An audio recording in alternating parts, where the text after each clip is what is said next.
There are a number of books that attend to the subject of when knowledge is forbidden, what happens when it resurfaces.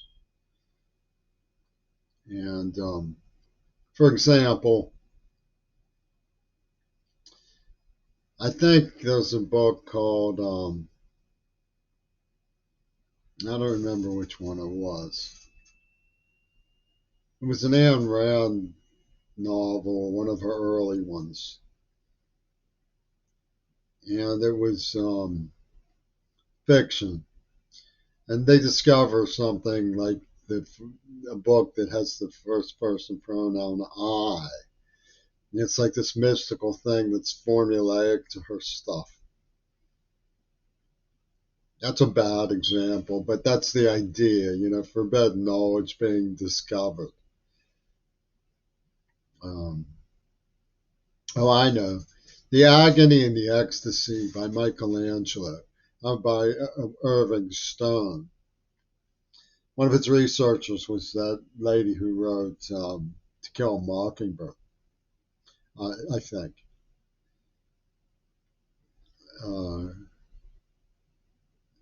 God created human beings with the breath of his. You're not supposed to look in no innards. None of this granny clamper gizzard stuff. In that book, he snuck into the anatomy rooms of the Vatican or something. He was allowed to sneak in because he snuck in and got caught and they were going to excommunicate him. But whatever happened, he got to study the anatomy. So he got a better picture of muscles and tendons, innards, the gizzard, the stuff that makes up the first person pronoun I, if you want to put it that way. And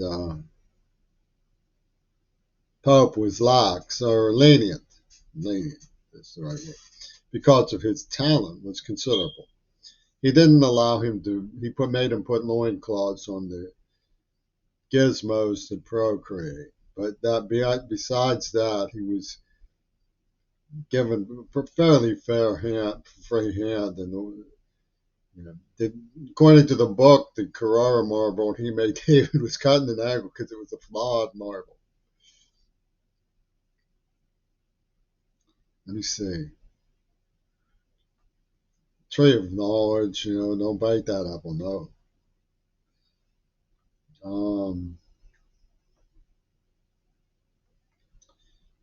The way the Russians were saddened to discover that a lot of their academic records were gone. The way the Israelis bombed Gaza University and got rid of all of the archives that show that they were Canaanites or something. You get the idea. What I'm saying is that's what this tape is. This is just a dusty old nothing that somebody blows the dust off. Some book duster comes in and says, whoosh, let's see what was going on with Mac that day. See, the gruesomes in the totalitarian media, psychopaths, they hold that it's all or nothing between me and Sean London and Paul McCartney. Never mind that their idea of a door is attacking a deaf child blindside. This is Clint Eastwood's womanly ways. Makes him think he's Johnny Cash. We'll go and hit that 11-year-old deaf kid blindside because he's a terrorist. We'll call it a duel.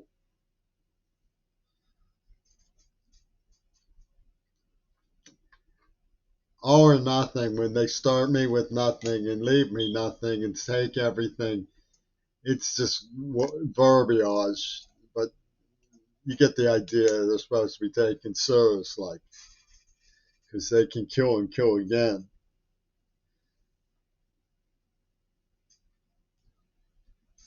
So if I can't convince you, it's to bring me the broomstick of the Wicked Witch of the North. If I can't convince you that It's wrong to threaten your own children with atomic bombs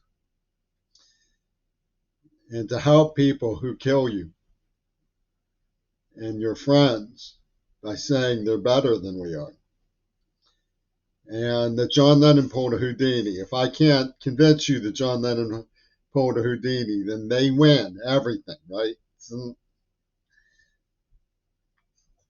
And of course, they say it's a fabrication, it's hallucination, it's a compensation, it's a psychological defense mechanism, and they eradicate child rape, torture, mutilation, a whole slew of horrible things that they've done.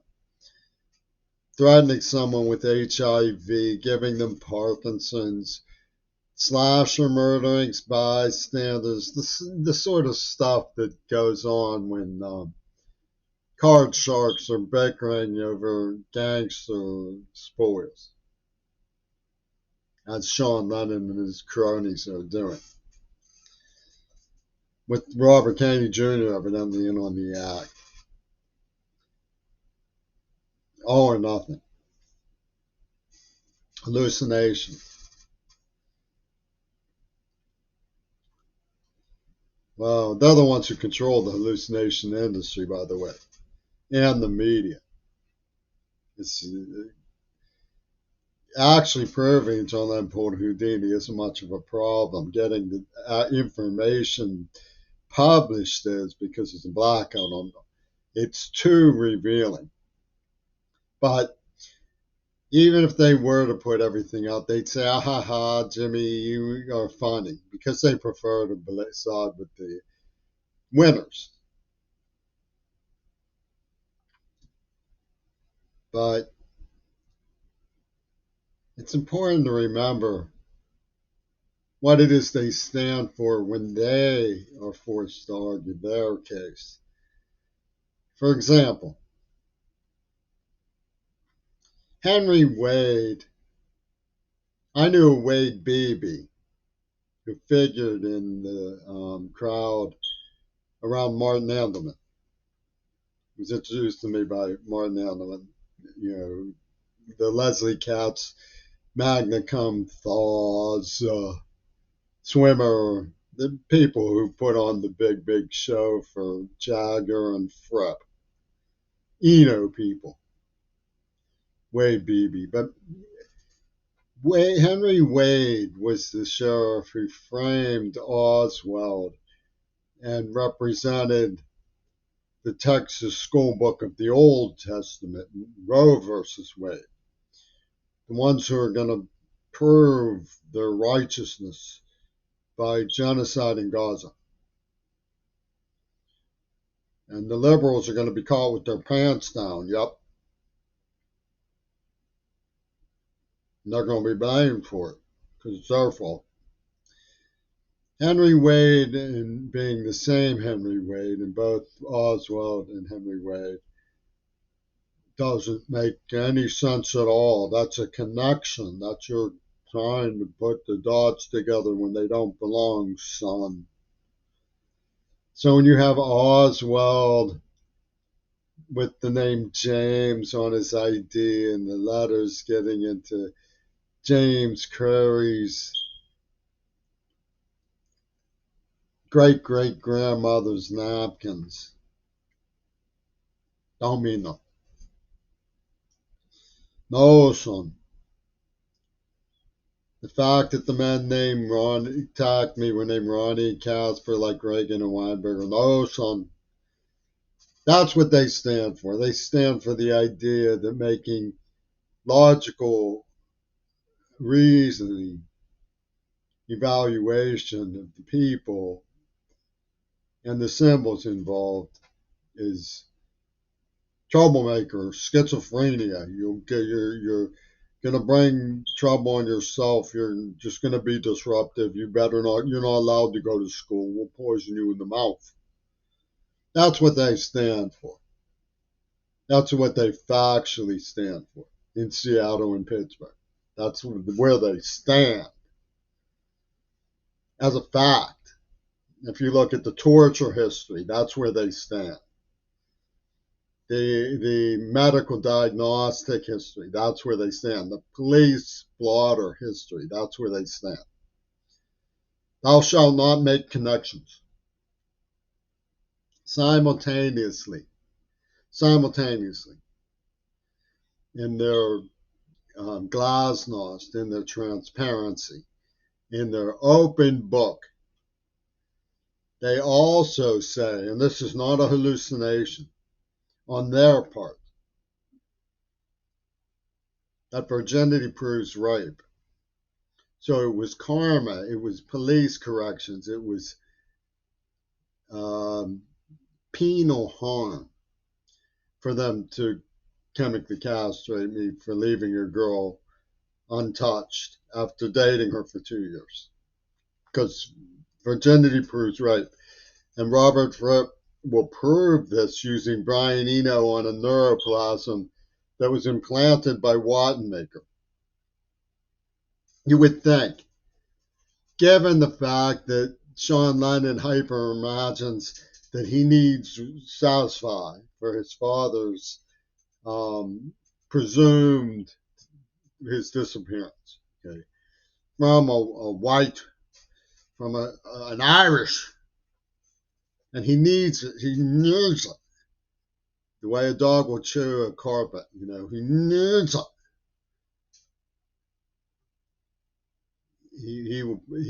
There's no prejudice being brought to bear. When Penis Gabriel sings "Judge and Jury in My Head," claiming he is the victim, there's no abrogation of due process. That the hallucinating victim, they claim, is the judge and jury.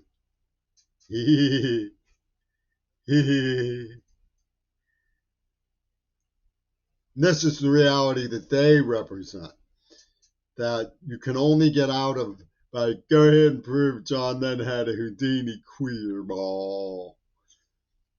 So their totality is surrendering, where virginity proves rape, where Henry Wade being the same Wade in Oswald's frame up, and Roe versus Wade is schizophrenia to point out.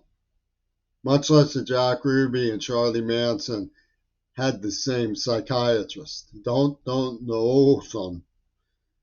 These are infinitely irrelevant details.